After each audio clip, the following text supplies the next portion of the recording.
I'm the girl who games, and I'm here today to bring you a retro review of an excellent game, Final Fantasy III. Or Final Fantasy VI if you're in Japan.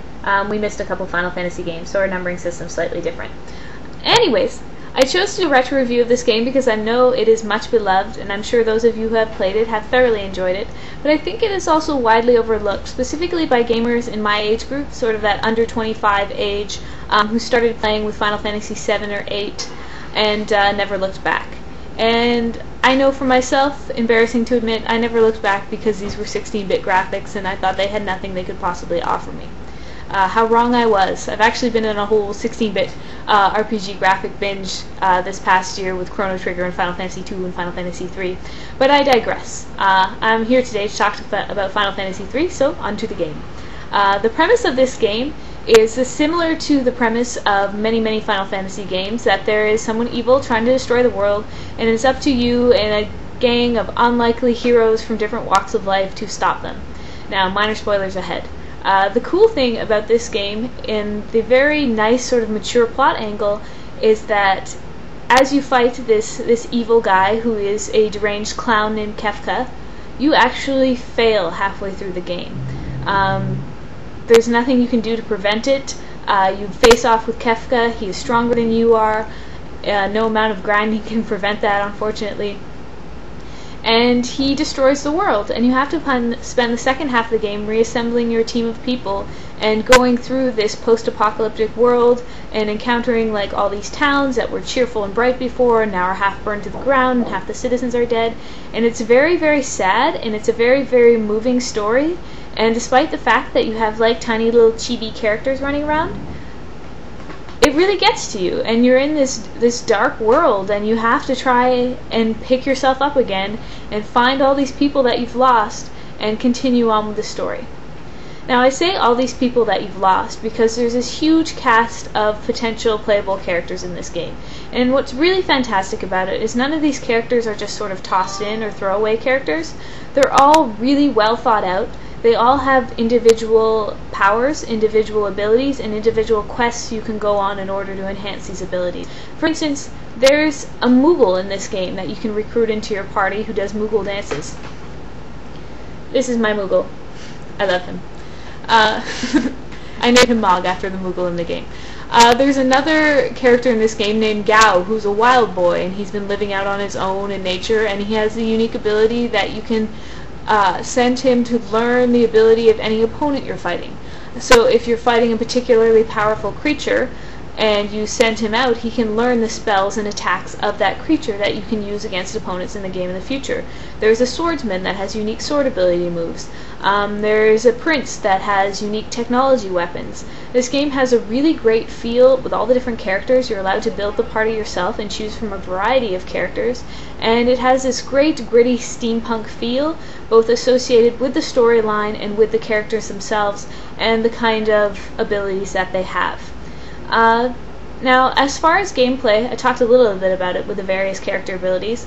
You have to carefully plan your parties in this game, and you have to carefully plan your leveling, and there is a lot of grinding involved in this game, so this is definitely not an RPG for beginner players.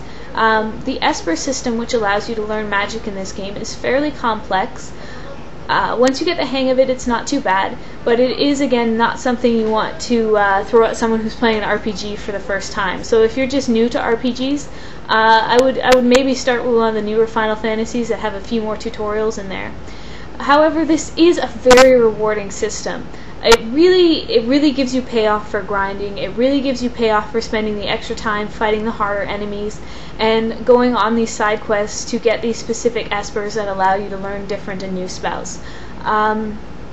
There's no sense of futile side questing or fetch questing in this game. All the side quests I found were either tied into characters directly, or they gave you some incredible award, like a new Esper that can teach you new spells that you wouldn't have otherwise been able to learn. I believe everyone in this game, I think except Gal, but don't quote me on that. I believe everyone in this game is able to learn magic. So in addition to the special skills they have, they can all learn magic by equipping these different espers. And as you level up, as you fight battles, with the espers equipped to you, you will learn the spells, and you'll also be able to use the specific abilities of the espers to summon them. It's a very, very cool system. It's a very nice system, and it is a rewarding sort of battle dynamic. And because this is on a cart or on Virtual Console, if you don't have an SNES, which I'm sure not all of you have, which is it's sad, I know. But it's on the Nintendo Virtual Console for $8. Now, because it is either Virtual Console or a cart, the load times to the battle screens are non-existent. So it's very nice that way, that while it is the go into a battle screen, hear the battle music, fight the battle, click the button because you got your stuff, there's not the sense of waiting and the sense of booting up that you have in some of the other Final Fantasy games later in the series that are disc-based and have the load times. So yeah, this is a game I highly recommend. Again, while the graphics are not obviously that advanced, they are nice. They are really using the SNES to the full advantage. They're creating sweeping vistas. The sort of, as I mentioned, steampunky Magitech. I think Magitech is 7. Sorry, but no, maybe not. I'm terrible. I apologize. But the sort of steampunky feel is well portrayed. These sort of factories, along with these magical areas, are very nicely done. The enemies have really cool drawings, particularly the final boss. It's a very beautiful boss fight, as it were. It's a very creepy, haunting thing, and the music is fantastic. All the classic scores from Final Fantasy are here, you know, the Chocobo song, and the battle music, and the victory music, which I love, and, you know, I feel I should play whenever I accomplish anything in life. But really great music soundtrack, and one of the things that I actually kind of find an advantage in this game is it is not voiced over. So there is no bad voice acting to distract you. That's not supposed to be a slight to voice acting in future games, but since this is all text-based, you're just reading it, and there's no awkward pauses as the English voice actors try to fit the line of dialogue into the mouth movements of the Japanese original graphics. Which, you know, is a plus for older graphics, I guess. You don't have to worry about that kind of thing. So check it out. As I said, it's on cartridge if you have an SNES, or on the Virtual Console for $8 on the Wii. So you can pick that up as of last June. So it's around. It's a really great game. It's just a really wonderful story. Huge cast of characters. As I said, you know, wild boys, swordsmen, yetis, moogles, half espers, white mages, princes, renegade, runaway princes, just ninjas. Everyone's in here. Great gritty feel, great mature storyline, and just wonderful, wonderful game. So very rewarding. I have not felt such a great sense of accomplishment since finishing this game. I don't think there's any game that I finished in the modern era that I'm like, yes, I am the master of this game, except this game.